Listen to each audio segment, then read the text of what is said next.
Before we start the video, I just want to let you know that if you scroll down to my description box and click that link, it'll bring you to this page, to my cookbook. And you can buy my cookbook either using PayPal or your credit card. And once you do so, you'll get a downloadable PDF sent to your email that will look like this. Then you have access to 55 plus vegan recipes that all have an accurate photo representation of them. Hope you enjoy! Let's go.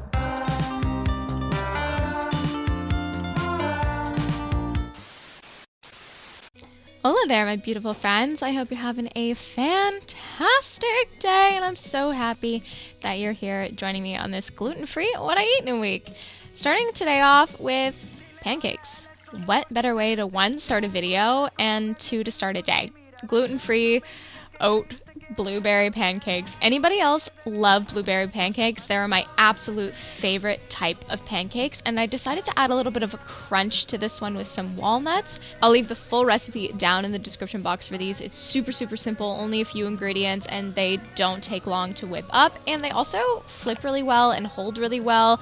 They're not super runny or super thick or dense either, so absolutely highly recommend these guys. Piled them all up and then drizzled maple syrup all over them, very dreamy-y, you know what I'm saying? With some cinnamon. And then I cut them open in the very fashion that you do with a big pile of pancakes right down the side, and freaking enjoyed these for breakfast.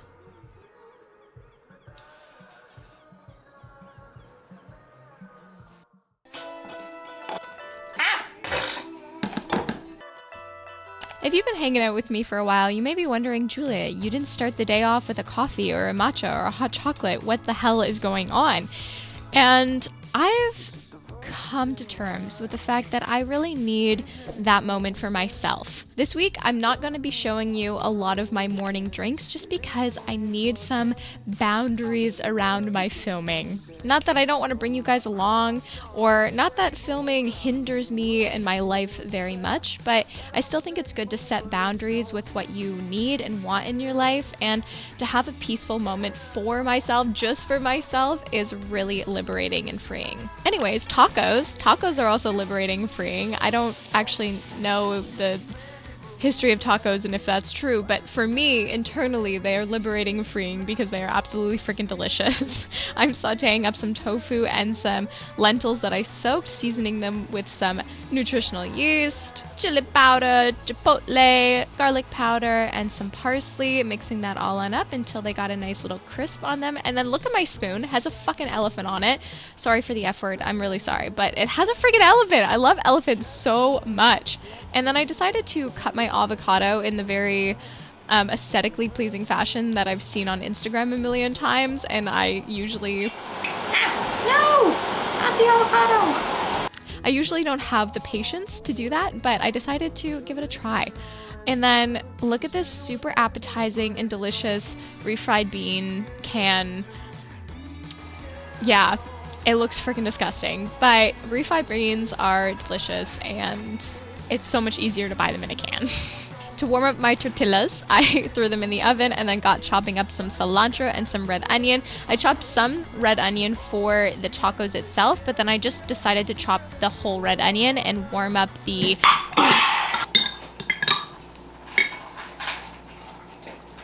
Sauce is just so good. And then I just warmed up the leftover vinegar mixture from my last round of pickled red onions. I am now building my tacos, as you see.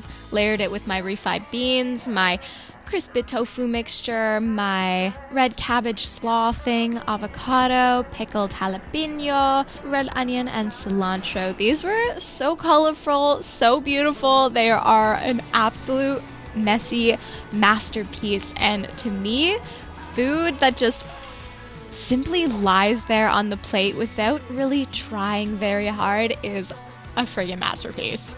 I'll leave the measurements for this vinegar mixture down in the description box for you so you can make some delicious pickled red onions because they are godsend. Taco cheers.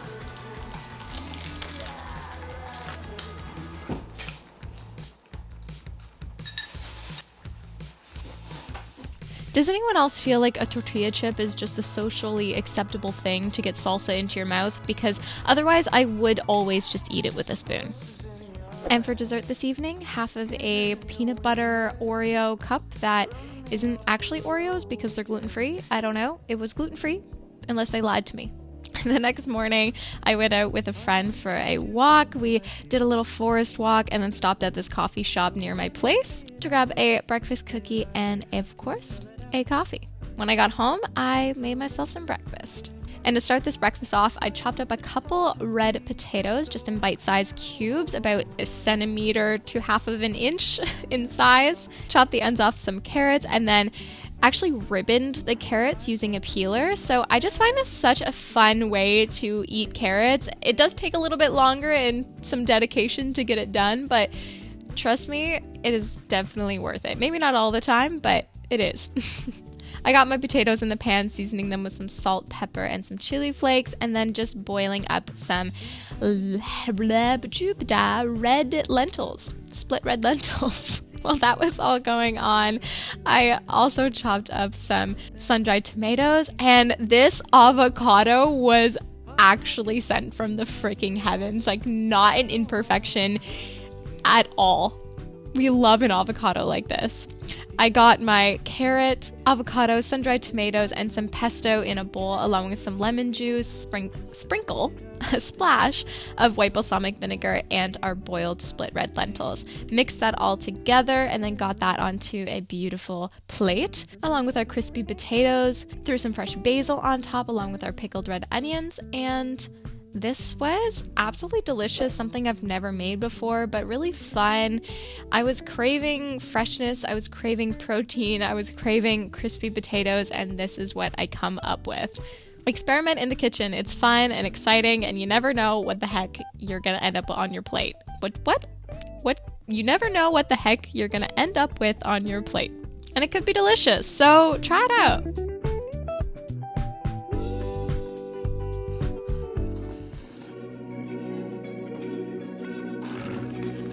I had a pretty late breakfast, so my lunch is like creeping into dinner time, and I just decided to whip together a smoothie because I was feeling comfy cozy and really not in the mood to work very hard. So I just blended up a bunch of ingredients: mushroom powders, protein powders, banana, blueberries, just a feel-good, healthy smoothie to enjoy.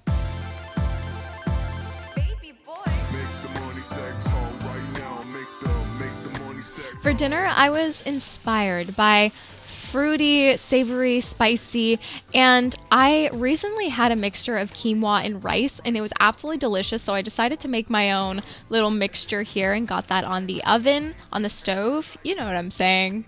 Chopped up some onion, minced up some ginger, cubed up some tofu, and of course got some garlic in the mixture as well. And once we got that all done, we had a pan preheating and we started to saute up our tofu, adding some olive oil to it and got it nice and crispy, golden brown. You can take your time with it, or you can move fast and just get all the ingredients in the pan.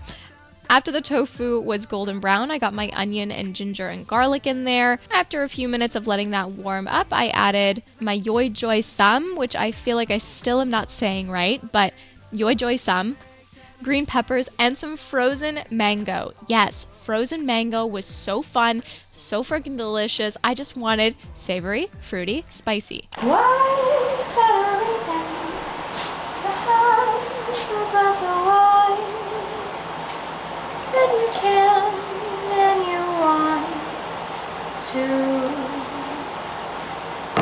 Does anyone else just make their life a song? Because that's pretty much what I do.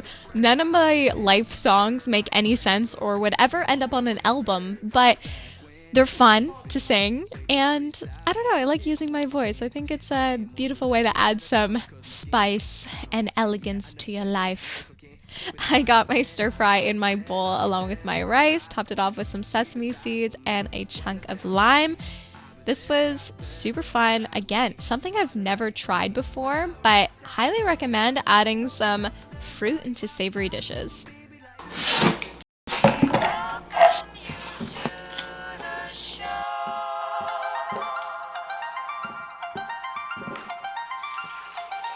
chocolate smoothie to start the day? I think yes.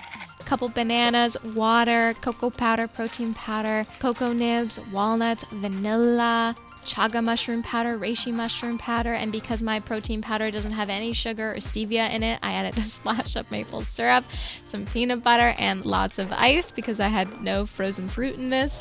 I have not been on my groove of freezing bananas, and this should stop, but I just keep buying fresh bananas and eating them and not freezing them.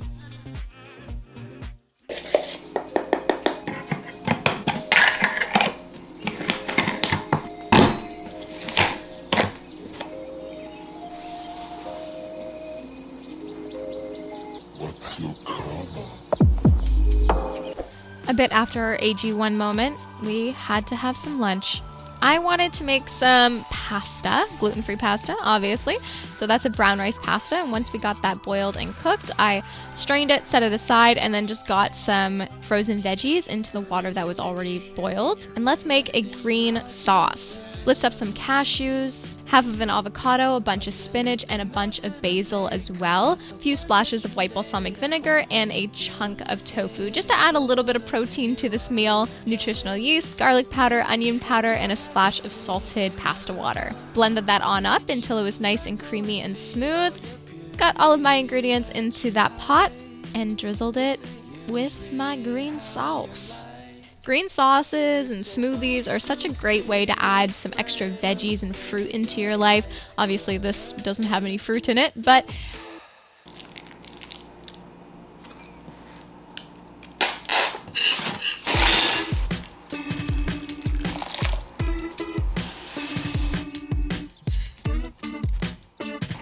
a nourish bowl needs a delicious sauce, or it's just not going to be as satisfying and delicious as it possibly could be. So I started this one off by grating up some ginger, throwing that into a fine mesh strainer, and then squeezing out the beautiful golden juice from the ginger, mixing that on up with some miso, rice vinegar, lime juice, and some maple syrup.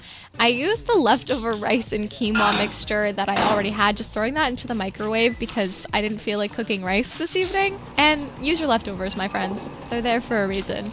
Once it was warmed up, I threw my chopped cabbage and my soaked, warmed up edamame that I just threw some hot water on, kimchi, pickled red onions, and then topping it off with some cilantro and some sesame seeds, of course, and then drizzling our delicious gingery, savory sauce on top.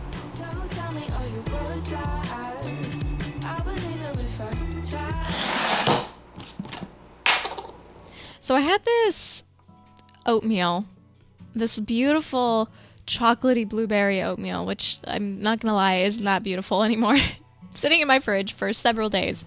Decided to use it up, drizzling it with some more maple syrup and throwing some more blueberries in with it and topping it off with some hemp seeds.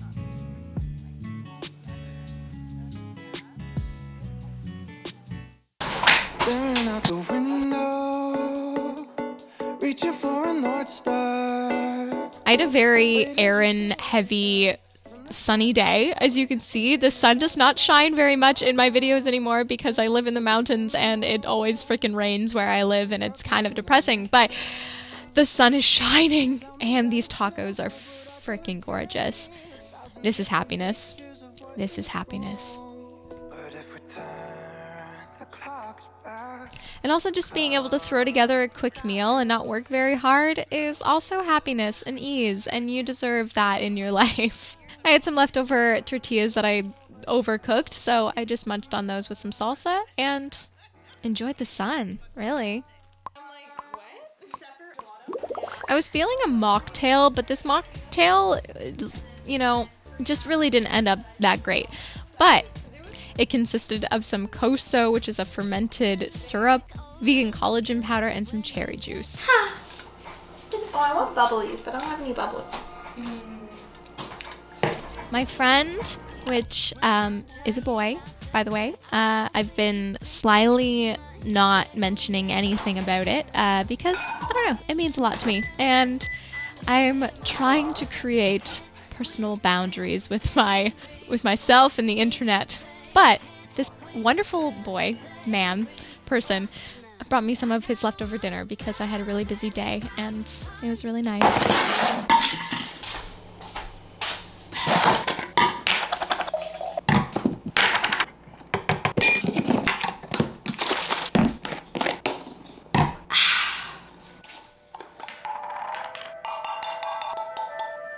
Okay, hi guys. I decided to bring you along on my matcha morning and just have this peaceful time with you. You know, I think that a calm and peaceful morning always just starts my day off right. Whoa, that was okay. Well, if you're gonna go for it, you might as well go for it. So giving myself some time to just focus on making myself something delicious to drink always brings me some peace of mind.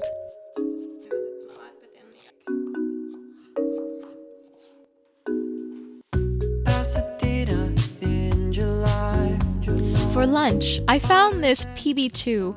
Remember when that was a trend like a couple years ago? And I think it was really only a trend because we all just had fucking eating disorders and we wanted something with less calories than peanut butter. But let's be real, it sucks. It's not great. It's not as good as peanut butter. Just use real peanut butter. But I had it in my fridge or in my cupboard and I wanted to use it. So we did that. We made a sauce. I'll leave the ingredients down below. But just use real peanut butter, my friends. It's so much better, okay? I boiled some rice noodles, frozen spinach, and some edamame, and we are making rice paper rolls. The trick for rice paper rolls is to roll your rice paper rolls in hot water, but don't make it so it's super soggy and gross. Have a little bit of stiffness left in the paper before you start rolling things inside of it, and that will help the rice paper rolls from falling apart because they soften up over a bit of time. So I stuffed mine with some red cabbage, carrot, my rice noodle mixture, some kimchi, and then enjoyed it with my sauce, sprinkling it all with some sesame seeds.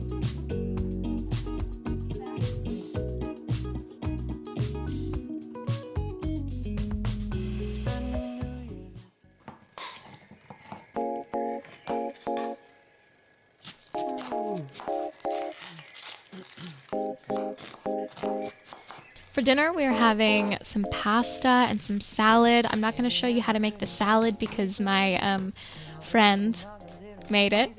And yeah, anyways, okay.